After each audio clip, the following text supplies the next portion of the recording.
الشيطان الرجيم بسم الله الرحمن الرحيم فما أوتيتم من شيء فمتاع الحياة الدنيا وما عند الله خير وأبقى للذين آمنوا وعلى ربهم يتوكلون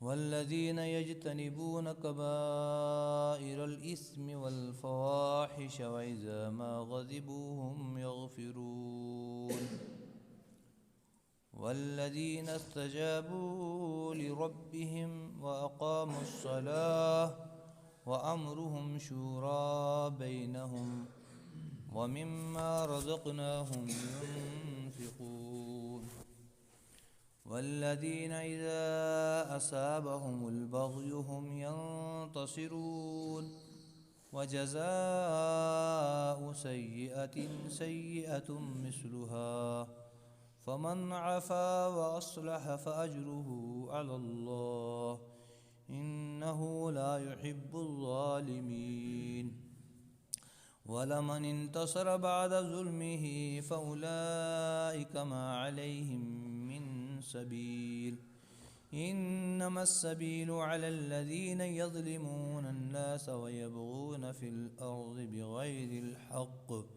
أولئك لهم عذاب أليم ولمن صبر وغفر إن ذلك لمن عزم الأمور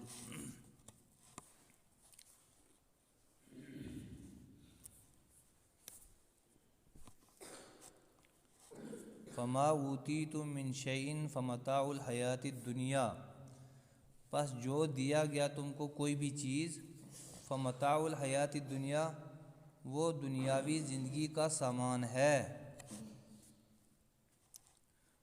وما عند اللہ خیر وابقا اور وہ چیز جو اللہ کے پاس ہے بہتر ہے اور باقی رہنے والی ہے۔ پیچھے بتایا گیا تھا کہ جو آدمی دنیا کی کھیتی کے لیے محنت کرتا ہے تو اس کو ہم تھوڑا بہت دے دیں گے، لیکن آخرت میں اس کا کوئی حصہ نہیں ہوگا، اور جو آخرت کی کھیتی چاہتا ہے تو اس کی کھیتی کو ہم بڑھائیں گے۔ تو یہاں اسی کی وضاحت آگے فرمائے کہ جو کچھ تم دنیا کے لیے جو کچھ تمہیں دنیا میں دیا گیا ہے، جو کچھ تم دنیا میں کرتے ہو، یہ تو دنیاوی زندگی کا سامان ہے، دنیا میں رہنے سہنے کے لیے تھوڑا بہت سامان ہے تمہارا، اور جو اللہ کے پاس ہے وہی بہتر ہے۔ للذین آمنوا وعلی ربہم یتوکلون، ان لوگوں کے لیے جو ایمان لائے۔ تو سب سے پہلی چیز جو انسان دنیا کے لیے تو کافر بھی کرتے ہیں، منافق بھی کرتے ہیں، جو اللہ کو نہیں ماننے والے وہ بھی کرتے ہیں، لیکن ایسے کام جو دنیا میں انسان کرتا ہے اس کا فائدہ آخرت میں ملتا ہے، تو فرمایا کہ اس کے لیے ایمان شرط ہے۔ ایمان کے بغیر جو ہے اگر انسان اچھے کام کرتا رہے گا تو اس کو آخرت میں تو بھی کچھ ملنے والا نہیں ہے۔ جو غیر مسلم ہیں یہ بھی کچھ نہ کچھ جو ہے خیرات کرتے رہتے ہیں، کچھ اچھے کام کرتے رہتے ہیں، لیکن جب تک ایمان نہیں ہوگا تب تک آخرت کے لیے یہ چیز نہیں بنے گی، بلکہ وہ چیز بھی دنیا ہی میں فائدہ آئے گی۔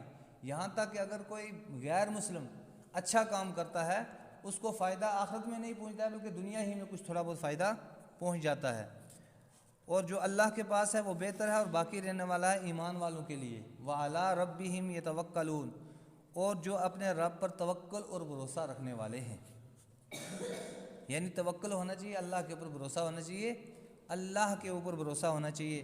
جب انسان بیمار ہوتا ہے اور جو ایمان والا ہوتا ہے تو وہ ڈاکٹر کے پاس جاتا ہے، لیکن اس کا توکل اور بھروسہ اللہ پر ہونا چاہیے کہ چلو میں ڈاکٹر کے پاس اس لیے جاتا ہوں کہ چلو جانے کا حکم ہے، دوا دارو کرنا بھی اللہ تعالیٰ کا حکم ہے، اللہ کے نبی صلی اللہ علیہ وسلم کے طریقے پر ہوگا تو ثواب ملے گا، لیکن توکل ہر کام میں ایمان والے کس پر ہوتا ہے؟ صرف اللہ ہی پر ہونا چاہیے۔ والذین یجتنبون کبائر الاسم، اور وہ لوگ جو بچتے ہیں بڑے بڑے گناہوں سے، والفواحش اور بیہودہ باتوں سے۔ ایک گناہ وہ ہوتے ہیں جو انسان آپ تھوڑا بہت کرتا ہے جو جس کا نقصان اسی کو ہوتا ہے، ایک گناہ وہ ہوتے ہیں کہ جس کا نقصان سب کو ہوتا ہے، پورے معاشرے کو ہوتا ہے، اس کو فحش بات کہا جاتا ہے، فواحش کہا جاتا ہے۔ تو یہ بہت خطرناک چیز ہوتی ہے، جس کا نقصان سب کو ہو۔ یہ بھی گناہ ہوتے ہیں، لیکن یہ زیادہ خطرناک ہوتے ہیں۔ اس لیے فرمایا کہ وہ لوگ جو بچتے ہیں گناہوں سے اور بڑے اور فحش کاموں سے۔ وَإِذَا مَا غَضِبُوا هُمْ يَغْفِرُونَ، اور جب ان کو غصہ آتا ہے تو وہ معاف کرتے ہیں۔ جب ان کو غصہ آتا ہے وہ معاف کرنے والے بھی ہیں۔ غصہ آ گیا کسی کو تو وہ کیا کرے، اس کے بعد صبر کرے، اور اگر کسی نے زیادتی کی ہے تو اس کو معاف کرے، کیونکہ آگے جو آیتیں ہیں وہ آنے والی ہیں اسی کے بارے میں کہ انسان کے اوپر اگر ظلم ہوا ہے تو وہ کیا کرے۔ تو اس لیے پہلے ہی کہہ دیا کہ جب ان کو غصہ آتا ہے تو غصے کے ساتھ وہ اس وقت تو غصہ پی جاتے ہیں، لیکن اگر ان کے اوپر کوئی زیادتی ہوتی ہے تو وہ معاف کرنے میں پہل کرتے ہیں۔ گھر کے اندر کسی نے زیادتی کر دی، معاشرے کے اندر کسی نے زیادتی کر دی، بڑے نے زیادتی، چھوٹے نے زیادتی کر دی، اس کے اوپر وہ معاف کرنے والے بھی معاف کرتے ہیں۔ والذین استجابوا لربہم، اور وہ لوگ جو اپنے رب کے حکم کو مانتے ہیں، اپنے رب کے حکم کو مانتے ہیں۔ نستجابوا ماننا، اپنے رب کے حکم کو مانتے ہیں۔ وَأَقَامُوا الصَّلَاةَ، خاص کر نماز قائم کرتے ہیں۔ رب کے حکم کے ماننے میں نماز بھی آ جاتی ہے، لیکن نماز کا تذکرہ یہاں اس لیے کیا کہ نماز جب انسان پڑھتا ہے تو وہ اور گناہوں سے بھی انسان کو روک دیتی ہے۔ نماز خود بخود روکتی ہے انسان کو، تو اس لیے اوپر کہا کہ بڑے بڑے گناہوں سے بچتے ہیں۔ تو یہاں نماز کا تذکرہ اس لیے کیا، جب انسان نماز پڑھنے والا ہوگا وہ بڑے بڑے گناہوں سے خود ہی رک جائے گا۔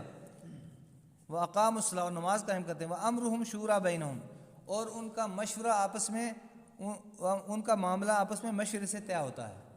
ایمان والے جو لوگ ہوتے ہیں تو ان کا مشورے سے سارا معاملہ ہوتا ہے۔ اس وقت سب سے بڑا بگاڑ اسی لیے ہے کہ مشورے سے کام نہیں ہوتا ہے۔ گھر کے اندر بگاڑ اس لیے ہے کہ گھر میں بڑا آدمی جو ذہن میں آیا وہ کر دیتا ہے۔ خاوند کے ذہن میں جو آیا وہ کر دیا، بیوی کے ذہن میں جو آیا وہ کر دیا، بچے کے ذہن میں جو آیا وہ کر دیا۔ اس لیے اپنی سڑکیں سب کی ہیں، تو اختلاف ہے، انتشار ہے، اس لیے بے برکتی بھی ہے۔ تو اللہ کے نبی صلی اللہ علیہ وسلم، حالانکہ ان کے اوپر وحی نازل ہوتی تھی، ان کو مشورے کرنے کی ضرورت نہیں تھی، اللہ خود بتاتا تھا، لیکن اللہ کے نبی صلی اللہ علیہ وسلم کو بھی حکم ہوا کہ آپ آپس میں مشورے سے کام طے کیا کرو۔ وَإِذَا عَزَمْتَ فَتَوَكَّلْ عَلَى اللَّهِ وَشَاوِرْهُمْ فِي الْأَمْرِ، کہ نبی صلی اللہ علیہ وسلم ان لوگوں کو مشورے میں جوڑو۔ تو ہر کام، چاہے وہ سیاست کا ہو، چاہے وہ سماجی ہو، چاہے وہ گھر کا ہو یا گھر سے باہر کا ہو، یہ پہلے مشورہ ہونا چاہیے، مشورے کے بعد یہ کام ہونا چاہیے۔ تو اس لیے فرمایا، ایک حدیث کے اندر فرمایا گیا کہ اللہ کے نبی صلی اللہ علیہ وسلم نے فرمایا کہ اے لوگو، جب تک تمہارے جو عمرا ہیں وہ جو ہے، جب تمہارے عمرا بخیل ہو جائیں، تمہارے عمرا بخیل ہو جائیں، غریبوں کو کچھ بھی نہ دیں، اور تمہارے سیاستدان جو ہیں وہ تمہارے مالدار بخیل ہو جائیں، تمہارے سیاستدان ظالم ہو جائیں، اور تمہارا مشورہ جو ہے مشورے کے بغیر کام ہو، اس وقت تمہارے زمین کے اوپر رہنا بہتر نہیں بلکہ زمین کے نیچے جانا بہتر ہے۔ اور جب اس کا الٹا ہو تو اس وقت بہتر ہے کہ تم زمین کے اوپر رہو۔ تو کتنا اہم معاملہ ہے مشورے کا۔ اور ان کا وَأَمْرُهُمْ شُورَىٰ بَيْنَهُمْ، ان کا معاملہ آپس میں مشورے سے طے ہوتا ہے۔ وَمِمَّا رَزَقْنَاهُمْ يُنْفِقُونَ، اور اس چیز میں سے جو ہم نے ان کو رزق دیا ہے خرچ کرتے ہیں۔ اللہ تعالیٰ نے یہ کہا ہم نے رزق دیا ہے، کیوں؟ اگر اللہ تعالیٰ یہ کہتے تم نے کمایا ہے تو پھر انسان کے اندر بخل آتا، انسان کہتا ہے میں کمانے والا ہوں۔ لیکن اللہ تعالیٰ نے جہاں جہاں کہا رزق کے بارے میں کہ جو تمہیں پھل ملتے ہیں، ترکاریاں ملتی ہیں، تمہیں غلہ ملتا ہے، تمہیں جو ہے دکان سے نفع ہوتا ہے، یہ سارا دینے والا ہم ہیں۔ اللہ تعالیٰ نے فرمایا دینے والے ہم ہیں، تو ہمارا دیا ہوا ہمارے راستے میں خرچ کرنا، جب اللہ نے کہہ دیا تو یہ مشکل نہیں ہوگا۔ اور اس چیز میں سے جو ہم نے رزق دیا ہے وہ لوگ خرچ کرنے والے ہیں۔ والذین اذا اصابهم البغی هم ينتصرون، اور وہ لوگ جب ان کو کوئی ظلم پہنچتا ہے، جب ان کے اوپر کوئی ظلم کرتا ہے، کوئی زیادتی کرتا ہے، چڑھائی کرتا ہے، ہم ینتصرون، وہ بدلہ لیتے ہیں۔ اوپر کہا تھا کہ معاف کرنا بہتر ہے، اب یہاں کہا کہ بدلہ لینا بھی، اگر انسان نہیں بدلے کے بغیر رہ سکتا تو بدلہ لے سکتا ہے انسان، کم سے کم اگر معاف نہیں کر سکتا ہے، جو اس کے ساتھ زیادتی ہوئی ہے کم سے کم اس کا بدلہ ضرور لے سکتا ہے۔ لیکن بدلہ جب لے گا وَجَزَاءُ سَیِّئَةٍ سَیِّئَةٌ مِثْلُهَا، اور بدلہ، برائی کا بدلہ اتنی ہی برائی ہے، برائی کا بدلہ اتنی ہی برائی، اس سے زیادہ نہیں انسان لے سکتا ہے۔ اب یہ ہوتا ہے ہمارے ساتھ اگر کسی نے زیادتی کی ہوتی ہے تو ہم پوری عمر جو ہے اس کی حق تلفیاں کرتے رہتے ہیں، تو ایسا نہیں ہونا چاہیے۔ جو کسی نے کسی کے ساتھ کوئی زیادتی کی ہے تو اسلامی حکومت اگر ہوگی تو اس کو بدلہ لیا جائے گا، لیکن اتنا ہی بدلہ ہے، زیادہ بدلہ نہیں ہے۔ فمن عفا، لیکن جس نے معاف کر دیا، وہ اصلح اور صلح کر لی، فاجرہ علی اللہ، اس کا اجر اللہ کے پاس ہے۔ بدلہ لے سکتے ہو آپ، لیکن آپ معاف کرتے ہو، جی اس نے میری حق تلفی کیا، کوئی بات نہیں، کرنے دو، میں معاف کرتا ہوں، مجھے اللہ اجر دے گا۔ تو فرمایا اللہ نے میں اجر دوں گا، فاجرہ علی اللہ، اس کا اجر اللہ کے ذمہ ہے۔ انہ لا یحب الظالمین، بے شک اللہ تعالیٰ ظالموں کو پسند نہیں کرتا ہے، یعنی اگر بدلہ لیا تو اتنا ہی بدلہ لینا ہے، اگر زیادہ بدلہ لے لیا تو اللہ تعالیٰ ظالموں کو پسند نہیں کرتا ہے۔ ولا من انتصر بعد ظلمی، اور جس نے بدلہ لیا اپنے مظلوم ہونے کے بعد، فاولئک ما علیہم من سبیل، بس وہ اس کے اوپر کوئی بھی الزام نہیں ہے۔ یہ ہے کسی آدمی نے اگر بدلہ لے لیا تو اس کے اوپر کوئی الزام نہیں لگا سکتا ہے، بلکہ اس کے ساتھ زیادتی ہوئی تھی اسی کا بدلہ اس نے لیا ہے۔ انما السبیل علی الذین یظلمون الناس، بے شک الزام تو ان لوگوں پر ہے جو ظلم کرتے ہیں لوگوں پر، وَيَبْغُونَ فِي الْأَرْضِ، اور زمین میں بغاوت کرتے ہیں، زمین میں بغاوت کرتے ہیں، بغیر الحق، ناحق، بغیر الحق، ناحق زمین میں بغاوت کرتے ہیں۔ اولئک لہم عذاب علیم، یہ وہ لوگ ہیں کہ ان کے لیے دردناک عذاب ہے، ان کے لیے دردناک عذاب ہے۔